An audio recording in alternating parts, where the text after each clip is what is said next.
হাই everyone, আছোঁ মই দোকানত। এতিয়া মই দুপৰীয়া ভাত বনাবলৈ যাম। ঘৰত গৈ বনাম মই খাৰে মাটি দাইল খাৰ। আৰু এতিয়া বেপাৰী এজনে মোক মাছ দি থৈ গ'ল, সেই মাছখিনিও বনাম, আপোনালোকক দেখাম ব'লক। মোৰ লগতে ভাত বনাব আহক। হাই এভৰিৱান, মই আজি বনাম মাটি দাইল খাৰ দি। এয়া মাটি দাইল তিয়াই থৈছিলোঁ, বাকলিখিনি মই গোটেইখিনি নাই গুচোৱা, বাকলি অকণমান গুচাইছোঁ। অকণমান থাকিলে ভাল লাগে মাটি দাইলটো, বগা হোৱাতকৈ ক'লা হ'লে ভাল লাগে। এয়া কঁঠালৰ গুটি কেইটামান আৰু এইটো অমিতা একেলগে মই ধুনীয়াকৈ কুকাৰত ভৰাই 2টা বা 3টা চিটি মাৰি ল'ম। এয়া অমিতাখিনি মই এনেকৈ কাটি ল'লোঁ, বৰ ডাঙৰো নহয় সৰুও নহয়। এয়া মাটি দাইলৰ লগতে দি লৈছোঁ। সেয়া লগতে মই কঁঠালৰ গুটি কেইটামান দি দিম। এয়া নিমখ অকণমান, সেয়া লগতে খাৰ অকণমান দি মই ইয়াতে পানী ভৰাই 3-4টামান চিটি মাৰি ল'ম। সেইখিনি মই মাটি দাইল দি মাছ ফ্ৰাই কৰি ল'ম। দুপৰীয়া ভাত অকল মাটি দাইল হ'লেতো নহ'ব, মই এয়া মাছ ফ্ৰাই কৰি লৈছোঁ। মাছৰ পেটোৱে বনাম, বেঙেনা দেখাম বাৰু। এয়া মই পটল খাই খুব ভাল পাওঁ আৰু কোনো নাখায়, সেইকাৰণে পটল এটা কাটি লৈছোঁ। আৰু এয়া মাছৰ পেটোৰ কাৰণে বেঙেনা কাটি লৈছোঁ। এয়া দেখিছেনে, মাছৰ লগতে মই পটল 2ডোখৰ দি দিছোঁ। যিহেতু 2ডোখৰ হয়, মই অকলে। এইপিনে আমাৰ কুকাৰৰ চিটি 3-4টা মাৰিলে। আৰু এটা দি দিছোঁ, কেলৈ মই মানে আগতে তিয়াই থোৱা নাছিলোঁ, লগালগ তিয়ালোঁ যে।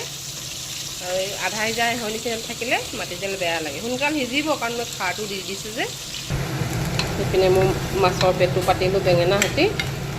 পেটু মানে কি, ইয়াত আজি কণী বেছি আছিলে মাছটোত, এতিয়া একেবাৰে কম জুই দি থৈছোঁ। লগত দিছোঁ মই এডোখৰ বি জলকীয়া, ডাঙৰকৈ এডোখৰ, এইটো সেইকাৰণে জ্বলা ভাজি বুলি কয়।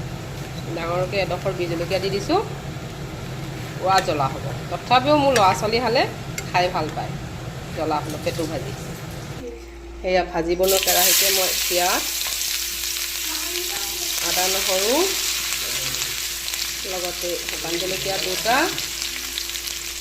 এয়া নৰসিংহৰ পাত দি দিছোঁ আৰু ধুনীয়াকৈ এইখিনি মই ভাজিম। এতিয়া এইখিনি অকণ ভাজি হ'ল নহয়, মই ইয়াতে মাটি দাইলখিনি ঢালি দিম।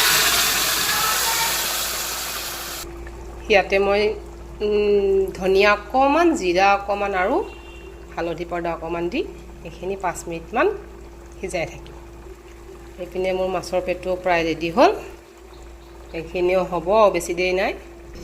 সেয়া দেখিছেনে, খাৰ আৰু অমিতা দি বনোৱা মাটি দাইল সম্পূৰ্ণ ৰেডি।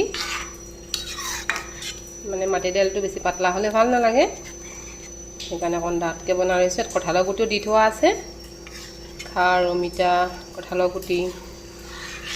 এয়া মই গেছটো অফ কৰি দিছোঁ। মাটি দাইলৰ লগতে মই বনালোঁ এয়া বেঙেনা দি মাছৰ কণী আৰু পেটু ভাজি। এয়া হৈছে বি জলকীয়া আচাৰ দি আৰু কেঁচা পিঁয়াজ দি খৰিচা। এয়া পটল আৰু এয়া হৈছে মাছ ফ্ৰাই। এনেকৈ হ'ব আজি আমাৰ দুপৰীয়াৰ ভাত সাজ।